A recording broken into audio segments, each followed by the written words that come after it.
Wie das Pitje Pater war ist, vom Pitje selber erzählt. Eine Geschichte vom Pater Balduino Rambo. Heute tun wir das 7. Kapitel lesen, wie das Pitjes mit der Schlange zu tun hat. Wie das Pitje noch ein ganz kleines Kind war, da hat die Mutter es oft mit in die Plantage geholt. Dann hat sie den Korb in den Schatten gestellt, das Pitje reingelegt und ist an ihre Arbeit gegangen. Nachmittags mussten immer die 2 Schulmädchen, das Lisi und das Lovisie, auf das Pitje aufpassen. Morgens aber war das Katja dabei, und das Katja hat das Pitje manchmal beim Spielen ganz vergessen. Dadurch hat der Vater immer der große Mobbes, Schikant hat er geheißen, mitgeholt. Der musste sich bei der Korb legen und aufpassen, dass nichts an das Pitje geht. Einmal morgens hat das Katja schrecklich angefangen zu schreien. Die erste Zeit hat der Vater, wo in der Milch gehackt hat, gar nicht aufgepasst. Aber wie es immer schlimmer war ist, hat er die Hack hingestellt und ist gucken gelaufen. Wie er noch ein gut Stückchen von der Korb weg war, da hat er auch schon gehört, wie der Schikant im Rohrgras rumgesprungen ist und gekrummt hat, wie wenn ein ganz groß Tier sehen tät. Wie der Vater hingekommen ist, da hat der Schikant gerade ein Rohrgrasputsche auseinandergerissen, reingebissen und einen Schrack rausgeholt. Die war so dick wie ein Bein und so lang wie ein Forelle. Da hätte aber mal sehen sollen, wie der Hund die Schlange biss, gerieselt, geschlenkert und um sich rum gehaut hat, bis der Schwanz in die Hecke und der Kopf in die Plantage geflogen ist und der Panz in lauter Fitzfetzchen verkaut war. Dann hat der Schikant sich das Maul abgelegt bis an die Ohren und sich nochmal an den Korb legen gegangen. Das Katja hat dem Vater erzählt, auf einmal wären Schlangen an den Korb gegravelt kam. Ebenso, weil die Schniss in den Korb stechen konnte, für das Pitje zu beißen, wäre der Schikant aufgesprungen, hat sie mit um den Bauch geholt und kaputt gebissen. Dem Pitje hat die Schlange kein Pest getun, aber der Schikant hat sie doch in den Hals gebissen. Der Hals ist schon mittags dicker gewesen wie der Panz, und der Schikant hat nix gefressen und nix mehr gesoffen. Abends ist er auch nicht der Milch hitgegravelt und 3 Tage da liegen geblieben. Dann ist er aber nochmal rausgekommen und der Schlangenbiss hat ihm auch kein Pest getun. Wie das Pitje 4 Jahre alt war, da war es morgens bei seinem Pat, wo der Meckerlich Michel war.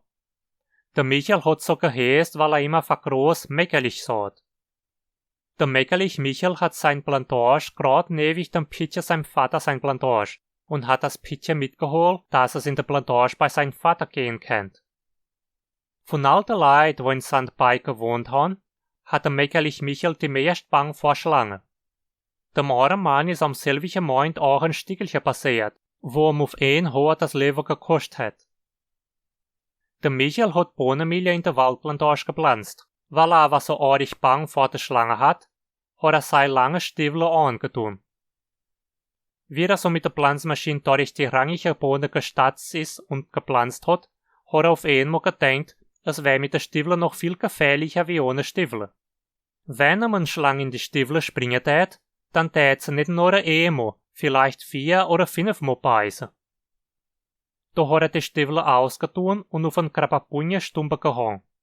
Wie er so weiter gepflanzt hat, da musste er auf einmal und nicht so einem krummen Nasch durch. Weil aber da gerade ein schöner Platz für einen Milchstock war, hat er jeweils Piker die Pflanzmaschine in den Baum gestoßen und oben zugeklappt. Da dabei hat er aber seit ziemlich lang nass zwischen die Klappe von der Maschine geriet, gerade wo die 2 eisernen Schrauben von der Griffe wittig kommen. Das hat nur so gepufft, wie die Nass zwischen die Griffe kam ist, und das Blut ist gegischt wie bei einer gestochenen Sau. Der Michel war so verbauert, dass er die Maschine fix genommen in den Baum gerannt hat, da dabei aber sein linksgroß Zeh in die Schniss von der Maschine geriet. Wie das so weh getun hat er gemeint, a Weile hat einen ganz sicheren Schrack gebissen, hat die Maschine rausgerissen und nix wieder mit nur der Schlange gestoßen. Da hat er aber nochmal die Zeh verwischt. Verbauert wie er war, hat er gemeint, er hätte die Schlange noch an die Zeh hängen und mischt sie mit der Klappe von der Maschine festdrücken, dass er nicht nochmal beißen kann. Wie der Michel der erste Streu getun hat, ist das Pitje und dem Pitje sein Vater fix hingelaufen. Da haben sie den Michel gesehen, wie er auf einem Bein in der Bohne rumgetanzt ist und sein links Zeh mit der Pflanzmaschine festgehalten und an einem Stück geschreit hat. Ein Schlang, ein Schlang, ein Schlang. Dort drüber ist auch der Michel sein Frau, das Perwel, angekommen. Und wie es das Blut an der Nase von Michel gesehen hat's gemeint, die Schrack hätte Michel in die Nase gebissen und ist auf der Stelle vor lauter Schreck zusammengefallen. Der Michel hat immer geschreit, in die Zehe hat sie mich gebissen, in die Zehe hat sie mich gebissen. Da ist der Grumpeter mit Beinen gesprungen und hat gerufen, Michel, lauf schnell heim und trink so viel Schnaps, wie du nur kannst. Ich laufe bei der Alt sorg, dass er der Doktor holen reit und bringe da dann Bananenbrief, als er trinke. Da hat der Michel die Pflanzmaschine fallen gelassen und ist der Berg runter, dass die Steine nur so geflohen sind, ins Haus rein, hat das Karafangelchen aus dem Keller geholt, der Stopper, das war ein Milchstätzchen, runtergerissen, sich auf den Buckel gelegt, das Karafangelchen aufgesetzt und nix wie getrunken, bis kein Trips mehr drin war. Der Michel hat den Schnaps nur im Haus, wenn er Mauer gemacht hat. Dann hat er sich eine Flasche mitgeholt, den Schnaps getrunken und die Hände mit der leeren Flasche ingerippt, dass es kein bloßer Tran geben soll. Der Grumpetermetz hat im Laufe am Graben 2 Bananenbäume umgehauen, ist an sein Wals, hat ein Glasblech unter den Kump gestellt und die Bäume durch die Wals gedreht, dass es ein halbes Blech voll Brie gegeben hat. Dann ist er nix wie rein in das Haus, wo der Michel wie dort mit in der Stube gelegen hat ihm das Maul aufgemacht und die Brie ingeschüttet. In derselbigen Zeit ist der Malzorich sein Peter der Himmel rufgejagt, was der Gaul geben konnt, für der Doktor zu holen. Und der Altzorich selber ist auf der bloßen Strut der Pater holen gemacht. Halb sein Bei hat gehört, dass der Mäckerlich Michel von der Scharack gebissen und am Sterben war, und 2 Stunden später war das ganze Haus voll Leid. Der Michel hat noch immer auf dem Baum gelegt wie tot, und sein Frau, das Perwel, war noch nicht zu sich gekommen. Nur 3 Stunden ist der Pater gekommen. Beichten konnte Michel nie mehr, weil er von sich war. Aber der Michel war sonst ein guter Mann, wo jeder Hetz Jesu Freitag beichten und kommunizieren gegangen ist. Und wo man sonst nichts Schlechtes nachsagen konnte. Und deswegen hat der Pater ihm die letzte Ehrung gegeben und ist heimgeritten.